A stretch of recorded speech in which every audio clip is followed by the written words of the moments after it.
Hello my friend, welcome to the session of wellness wonder and learning. कल 1 अप्रैल है। 1 अप्रैल 2025 से income tax में बदलाव होने जा रहे हैं जो कल से लागू होंगे और टैक्स का बोझ घटेगा और जिंदगी होगी आसान। आइए जानते हैं कैसे टैक्स का बोझ कम होगा और जिंदगी किस तरह से आसान होगी।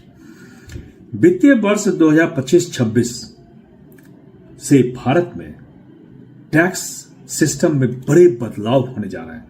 2024 के बजट में वित्त मंत्री निर्मला सीतारमण ने इनकम टैक्स एक्ट 1961 में कई संशोधन किए हैं जो 1 अप्रैल 2025 से लागू होंगे। ये बदलाव करदाताओं को टैक्स में राहत देने और वित्तीय नियोजन को आसान बनाने के उद्देश्य से किया गया है। अब जानते हैं नई टैक्स स्लैब क्या है। कम टैक्स और ज्यादा बचत। नई टैक्स दरें फाइनेंशियल ईयर 2025-26 में से लागू होंगी। इसमें 4 लाख तक कोई टैक्स नहीं होगा। छूट सीमा बढ़ाई गई है।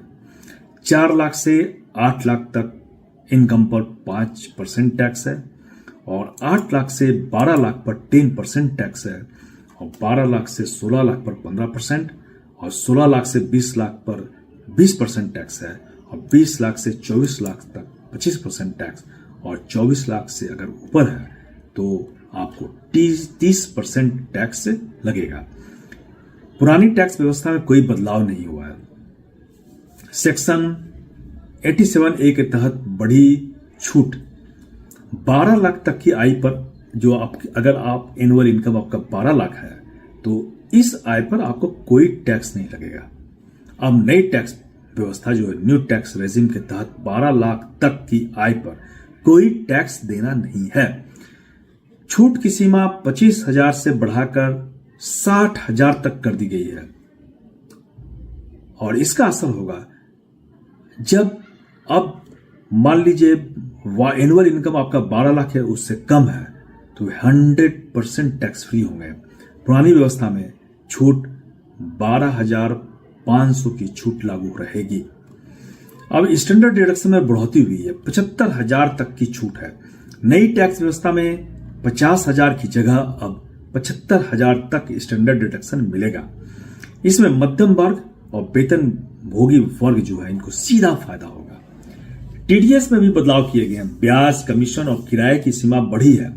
टीडीएस की नई सीमा 1 अप्रैल 2025 से जो लागू होगी वो है बुजुर्गों के लिए ब्याज पर टीडीएस 50,000 से बढ़ाकर 1 लाख किया गया है और किराए पर टीडीएस 2,40,000 सालाना से बढ़ा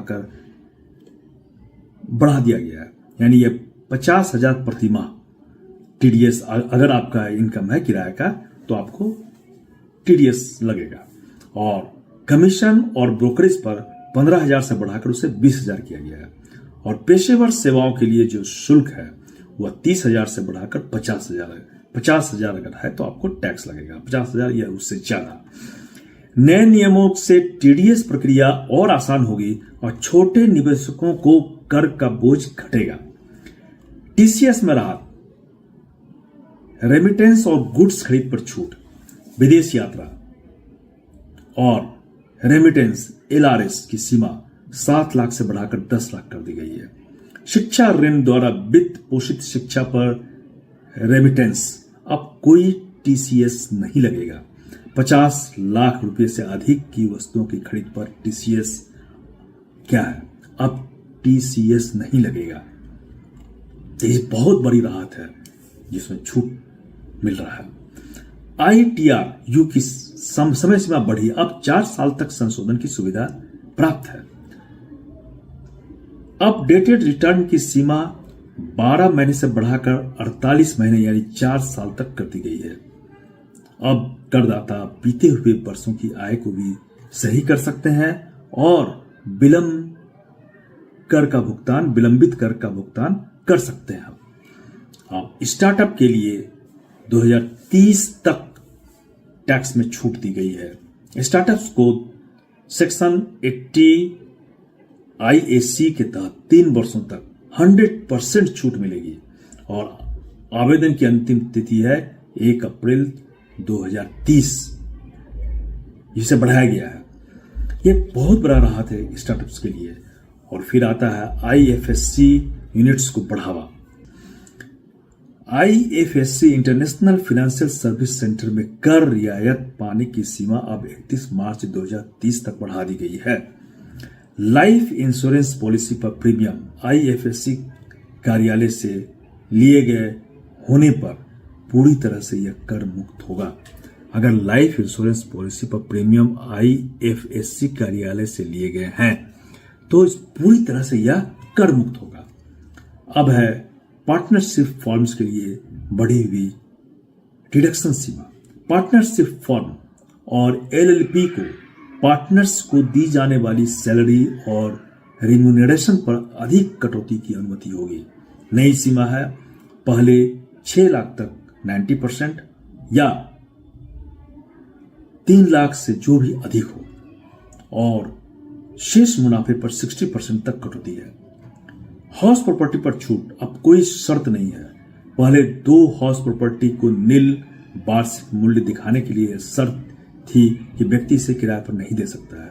अब नए नियम के तहत अब किसी भी कारण से कब्जा न होने पर भी 2 संपत्तियों जो होंगे तो कर मुक्त मानी जाएंगी। कैसे होंगे ये बदलाव फायदेमंद?